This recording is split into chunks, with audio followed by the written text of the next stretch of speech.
Yo guys, Dmonty here with another video on Dragon Ball Z Dokkan Battle. So in today's video, we got a lot to talk about, some cool stuff coming on the global side of the game. I know, finally, right? It's been kind of dead on global. JP gets all the cool stuff on global, sits back and watches. But right here, looks like tonight, guys, we are going to be getting the Buuhan Eza, which should be, where you at? Buuhan. Right here, Extreme Z Battle Eza Sunday at Reset.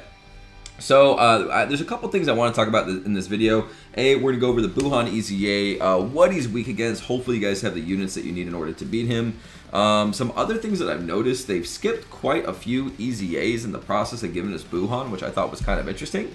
So go over that as well. So for the majority of this video, we're actually going to be screen mirroring over here. Psh, keep Faku off the screen, right? Okay, so on Buuhan, whoops, he does have an EZA. I love his leader skill, and I can't wait for Super Vegito to get his EZA. Obviously, they're hitting all the 70% leaders. Broly should be next after Buuhan, but let's go over what he... I'm not going to go over what he did. Let's go over what he is after tonight, okay? Now, I will say a lot of people don't actually have Buuhan Rainbow Starred, but this guy's a monster now. The best unit I can kind of compare him to is probably the Tech Perfect Cell, the one that also has an EZA. They're kind of on the same page a little bit, so I'll show that also. Okay, so Buuhan causes immense damage to enemy and great lowers attack and defense. Not to mention, since he was the 70% leader, he now has key type +4 of int and HP attack and defense 100%, which is very, very good.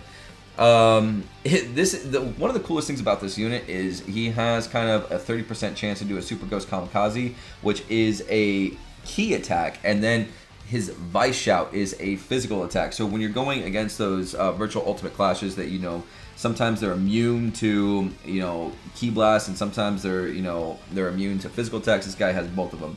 Unfortunately, you can't really choose, unlike LRs, you can't really choose which he's going to do. It's percentage based. You have a 30% chance of doing the Super Ghost Kamikaze. Okay, all right. The Super Ghost Kamikaze is this one right here, causes immense damage to enemy with greater power. Both of these super attacks, however, greatly lowers attack and defense, which is super good. That's actually extremely clutch in Super Battle Road. It does make the difference of you getting hit from 100k to like 20k, like a much more manageable number. So I love that he has that. Knowing that, I kind of wish I went additionals on this guy. I think I built him crit, so kind of, you know, poo on me. That's one thing that Dokkan needs to change too, is a way to actually, you know, like refund orbs and redo it without having to pay, like, it was like a couple, I think it's 10 Dragon Stones per node that you change. I've never actually done it because I'm not paying those Dragon Stones, but it sucks you have to pay stones to rechange your unit. All right, so his passive skill. So the biggest change here, he does get more attack. I will actually show the old attack buff. He was 12% per key spirit, and now he is 17. So that is actually a pretty significant buff per key spirit. So that's great. Now the defense plus 10% wasn't there. He is a tank now, so that's pretty freaking cool. It's not as good as the Tech Cell, but the defense plus 10% per key spirit was something that he didn't have. So now he can actually tank rather well. Obviously, he goes up to SA15 with immense damage. Any unit with SA15 immense damage is absolutely stupid. And then this right here recovers 10,000 HP per key spirit obtained and deliver the final blow to recover 15% HP at the end of turn. That doesn't seem like dude, that's never gonna happen. But there are some events that, like, if you plan out like accordingly, you know, like get the kill of Buuhan, recover 15%. It actually does come in quite clutch, especially like fights with Super Battle Road where you have like 5 enemies. Like that does make a difference. Okay. All right. Only thing I don't like about him, I wish he had one more key link. He only has shocking speed for a key link. He does actually. Let me just double check that. Key +2, recover 5% HP, attack and defense, foils enemy's true power. Yep, that's it. I do love that he has big bad bosses though. It's a link that they don't add to enough units anymore. Attack and defense plus 25% when HP is 80% or below. And that's a huge buff. Huge buff. So overall, I love the units. I will mention right here though, he came out about 4 months ago on the JP side of the game. So upon giving us this unit right here, they are skipping actually 3 EZAs. They skipped 3 EZAs in order to give us Buuhan. And I will show you that right now, okay? Before that, I do want to show you Perfect Cell is probably the closest unit to him. Attack and defense 50% per key spear attained. So Buuhan has a little bit more attack buff. I think he's at 17%, while Cell has defense plus 15%, and Buuhan's only at 10. So it's a little bit of a trade-off. I think Buuhan might actually hit a little bit harder than this Cell, but the Cell actually has more defense, if that makes sense. Plus, he doesn't have key problems whatsoever because of that second part right there.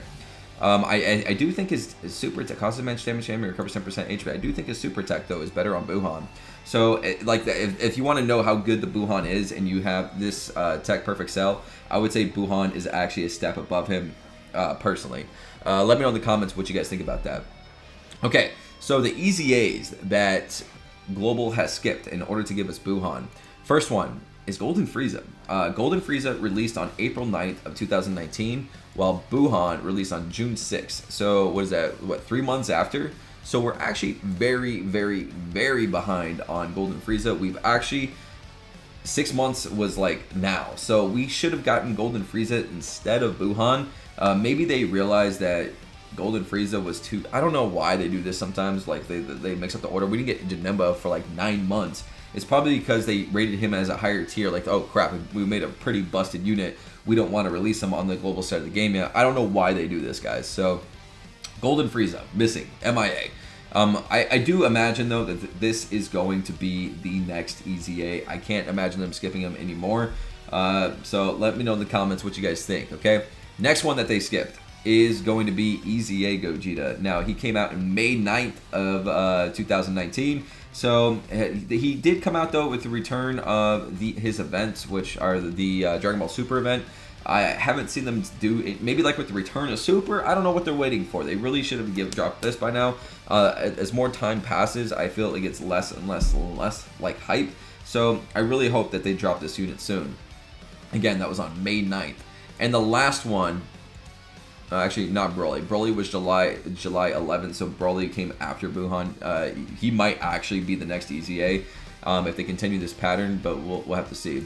Goku Black. Goku Black was skipped as well. He came out on May 9th. So actually May 9th there and May 9th there. So I didn't realize that, but they actually released on the same exact day. I did not know that. I didn't know that as far as, you know, JP goes. So maybe they will release on the same day on Global. We might get Goku Black and EZA Gogeta together. That would be really, really cool. But when is it going to happen? Don't know. May 9th, so 6 months plus May. Maybe in November. Maybe Thanksgiving would be a good time for that. I could actually see that. Thanksgiving would be great. That's pretty much it. I think I covered everything I wanted to in the video. Oh, there is one more thing that I wanted to cover. Let's go back over here to Buuhan and look at his event really fast. So, Buuhan is weak to Potara. So, if you guys have a lit Potara team, I'll do a little bit of... Let me show you guys... Oops. Let me show you guys something really quick. Recording mobile. There we go. So back over here, I just want to show my my box really quick. There's a lot. He is going to be intelligence type. There is a lot of physical units that would do pretty damn good damage to him. The team I'm probably going to run for it. I'm not sure how good Goku Black is going to be on this event. Like I said, we don't have his EZA yet, so you probably might want to skip him. I'm not 100% sure on that.